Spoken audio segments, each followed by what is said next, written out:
What is going on, everybody? How you doing this morning? Welcome to a cup of coffee and talking about guitar stuff. Somebody mentioned yesterday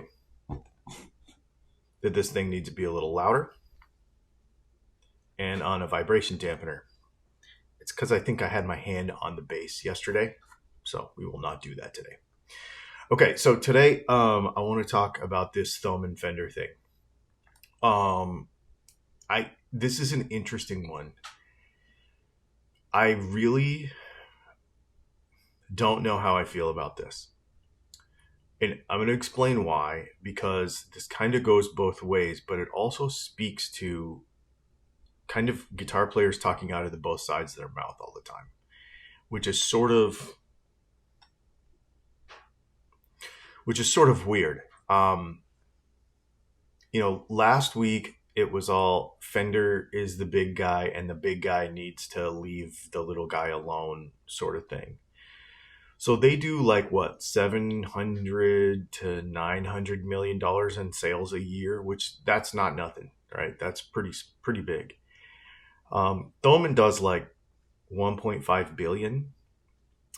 And so they're obviously way bigger, and it seems like they financially are in a position to fight Fender, which is pretty cool if somebody's going to do that. But it's really got me thinking.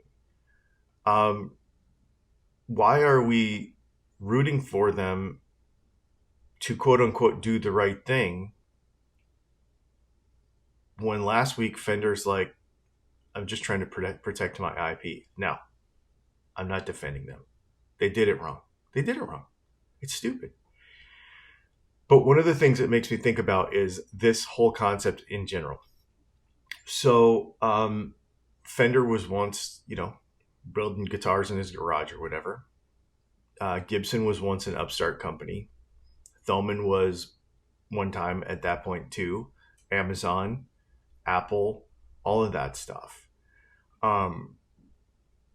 Are we actually against big companies? I don't think so. You know why I know? Because you're probably going to order from Amazon today.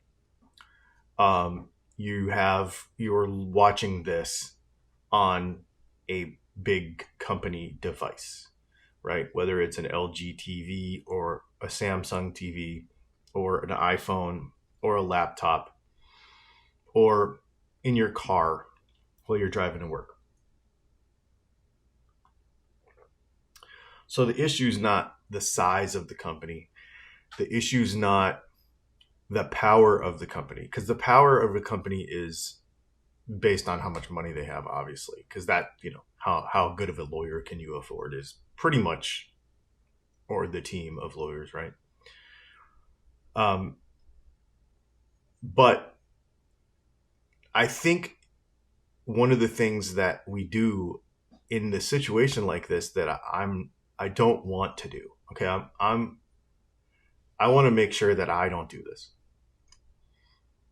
So I'm kind of talking to myself and sharing it with you. I don't want to get behind the company that is behind the outcome that I prefer just because it's the outcome that I prefer, right? We do want Fender to stop doing this, obviously, right? It's not good. It's not good for the business. It isn't. When we see a company do something that we want to do, we're thinking, oh, that's healthy competition. That's awesome. This is great. As soon as they do something that we don't want them to do, all of a sudden we're yelling, hey, this is corporate greed. We're, this company is evil. Everything's evil about it. It's the exact same behavior in the sense that there are legal proceedings being initiated. Now, the delivery of those messages was completely different. I really respect how Thomann, however you say it, I'm sorry, I'm not from Germany, brought this up. I think it's very, very cool. I think in principle, the way they framed it was great. However, money is still behind that situation. They can say it as nice as they want, but they are in a situation where they are the biggest purveyor of Fender in Europe, so they have that level of control.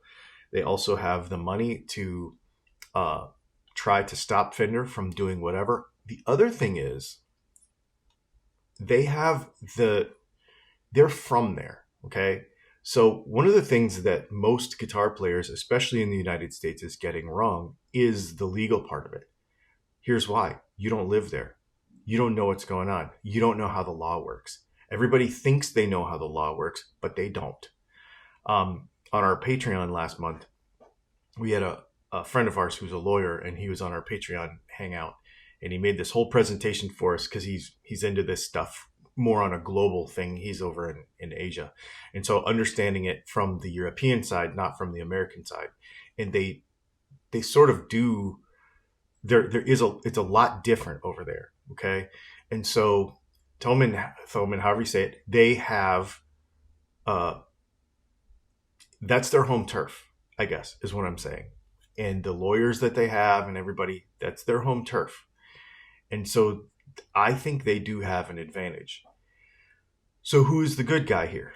Obviously, I don't think we would disagree that it is important for a company to defend their intellectual property. It's very important.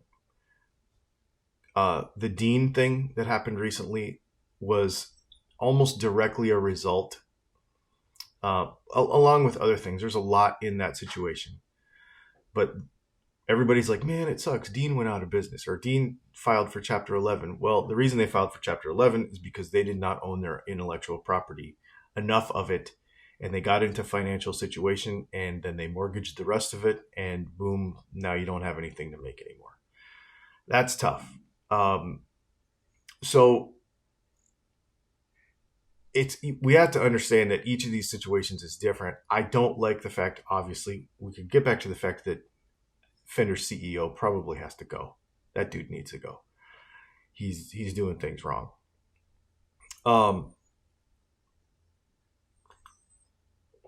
on the other hand, if Thomann wins, it's great for the community in the respect that we stop Fender from being stupid. But it also sets a precedent for copy stuff. And copy stuff is cool, okay? As long as it's cheap. So getting back to talking out of the both sides of our mouth. All right? Well, you can't stop the copy because people, because nobody owns the shape, blah, blah, blah, blah, blah, and they get in this huge argument about the Strat shape and etc., so that they can buy their Harley Benton. Then as soon as PRS does it, that guitar is stupid. They just copied Fender. So what are we doing here? What are we doing here?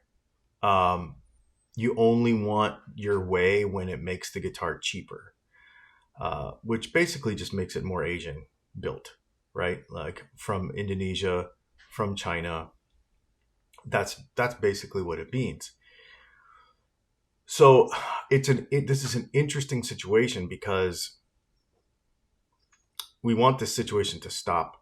But to be honest with you, I want Fender to, I don't have its side here because I want Fender to stop what they're doing. I really do. I think it's bad for everybody. But setting a precedent to say that it's okay for people to get ripped off of their IP is also not okay. So this is why I'm not taking a side on this. I appreciate what Thomann is doing. I do. I understand why they're doing it. But I don't know. Everybody's like, oh, the situation is so much better because now they're big enough to fight Fender. I don't take that stance. I don't think that we should just, I'm not saying we shouldn't. You can think however you want to think. I'm not just cheering on Thomann for the sake of it. I want to see how this plays out. And I've said this from the very beginning on this entire deal. I want to see how things play out. I want to see what Fender's motivations actually are. I really want to see what Thomann's motivations actually are. If it is just to protect, so because they take it from a couple of different sides, right? Let's say their Fender business is getting hurt by this, which it probably is. They need to protect that, right? Or they could just stop selling Fender, but I doubt they do that because it's the biggest brand that they probably carry across all of FMIC. So they've got a weird spot. They've got to figure out how to balance. This is the biggest brand we sell, probably. I don't know that, but we're all kind of guessing, but we could probably all guess, right? Fender's probably one of the, if not the biggest brand that they sell. And so if those sales are off because of this whole thing, they've got to protect that. They probably don't want to ditch Fender because same thing, biggest brand, lots of revenue.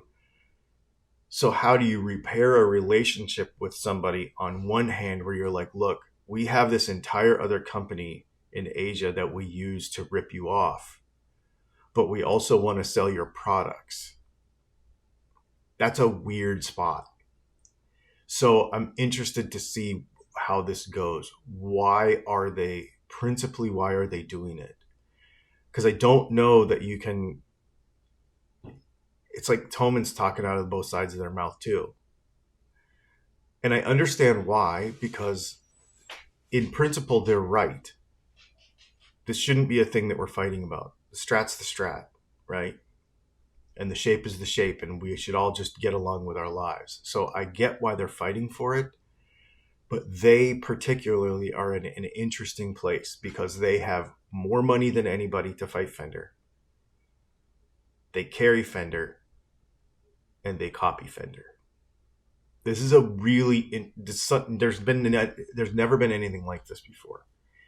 So I know. So okay, speaking of from personal experience, because and it's not the same. Okay, it's not the same. But I know the conflict and the mixed message that it can send. I've had this happen to me personally. So we make pickups, right? So in the past, brands have not wanted to send me stuff because I make pickups. So that means that am I going to just automatically say something bad about their pickups? Because I do both sides of it, right? Like I review new products, but I sell my own products that replace those products. It could kind of sort of create a conflict. Now we do our best to not do that, and it usually works out in the end, right? And I think companies are starting to see that now, the way we do things around here, and we try to keep it pretty, we keep it pretty fair. Because I know that, and I think the way we position that is, if you're going to upgrade, this is what I would do, but the guitar is fine, so that's kind of how I position it. But taking it creates this sort of conflict, and so we sort of have to work through that. And that's why we don't do a lot of those types of reviews, because companies don't like us to do that, which is fine. That's totally fine. It's not mostly what we do on the big channel. Take that to hundreds of millions of dollars, where you have on one side this brand that you carry and that you're selling and that you're representing and that you're saying this is the most popular brand in the world. And then you have this other brand that you own that is copying that brand that you're trying to sell. There's definitely a level of conflict in principle there, but it's legal and it makes sense, so it's okay. And then we come back to the consumer side of it, that it only matters if it makes the guitar cheaper. So what I don't want to do is I don't want to contribute to that. I don't want to create a situation where you're okay with the underdog. Well, you're not okay with the big company until the big company does something you like, which is commoditize the thing that is important. Because that's what Harley Benton does. They're commoditizing a legendary instrument, which okay, they're in the power of to do that, but principally it just doesn't seem right. But on the other hand, it's legal right now. It's a weird one. This is a weird one. And so again, I'm not taking sides on it because I just want to see how it all plays out. If Fender backs off, I don't know. Let me know in the comments what you think. There's definitely, this is like a deep one. Like there's a lot to it. Let me know what you think.